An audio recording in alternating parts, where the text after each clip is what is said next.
It's really, I was watching that, I was telling the Sunday school class, I was watching a revival Friday night, and Nicole could attest to this. This is 100% true.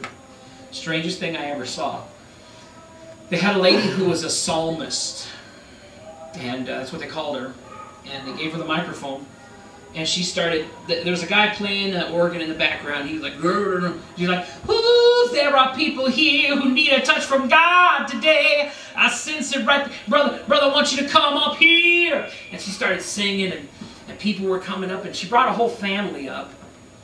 And she brought that family up, and she was singing over, it was 2 sons, a daughter, a husband, and a wife. And she starts singing, you men are called to serve the Lord, and God has a mighty plan for you, and He has given you a heart to serve Him. And everything I'm saying is real generic, because I'm afraid to be specific. Because if I'm specific, you might find out I'm false. Hallelujah.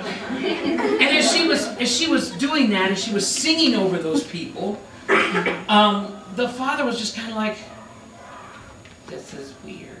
You know, and it was like, I told Nicole, I said, I wish I was there. Oh no. Because I want to sing back to her. She'd be like, God has shown me. What's God shown you, woman? God has shown me. Yeah, tell me about it, lady. It'd be like a rock opera, you know. It'd be kind of fun. Now, you know, it wouldn't be like that, because if she's a real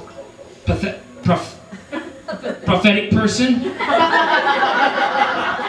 she would get offended.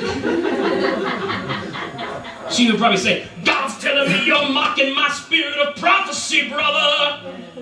And I'd say, well, my singing back to you should probably be telling you that. You don't need the Lord to open up a book and hit you on the head, woman. But anyway, she was singing to these people, and you could tell the father and the sons were kind of like, this is messed up. But I knew that church was messed up when I watched their worship. That's why I kept watching them. Because there's 2 kinds of Christian television. There's boring Christian television, and there's messed up Christian television. And the only interesting stuff is the messed up stuff. Now, if you're into it, it'll screw you up, but it's really cool. And so I'm watching these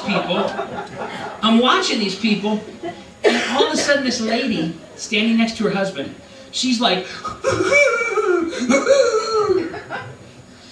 and it's just like a bird looking for a worm. This lady is singing over these men, and all of a sudden she catches that lady out of the corner of her eye. She's like, young lady! You know, she starts singing to the lady, and the woman's like, and she goes boom, and the lady goes boom, right down on the floor. And she was like, whoa, you know, but what she was doing was she was capitalizing on the fact that that lady was having an emotional reaction to her. And she was manipulating that. I've been to services before people have done that, where a guy will come down, he'll come down off the platform and he'll tell a story about being molested. And as he's telling that story, he's down off the platform because he's looking at every single face in the crowd. And he's looking for the person who's crying, who's having an emotional reaction. And then he'll call them up and pray over them, because he knows he'll get an emotional reaction from them. And you can tell when it's genuinely the Spirit of God, because it's specific, it's not emotional. Now here's the problem. Most people don't know the difference between the Spirit of God and what's not the Spirit of God, because they respond to emotion more than they respond to God. And the problem is, and this is what Nicole and I talked about after we watched this, the problem is, if the singing lady came here, some of you would absolutely love her. And I'll tell you why.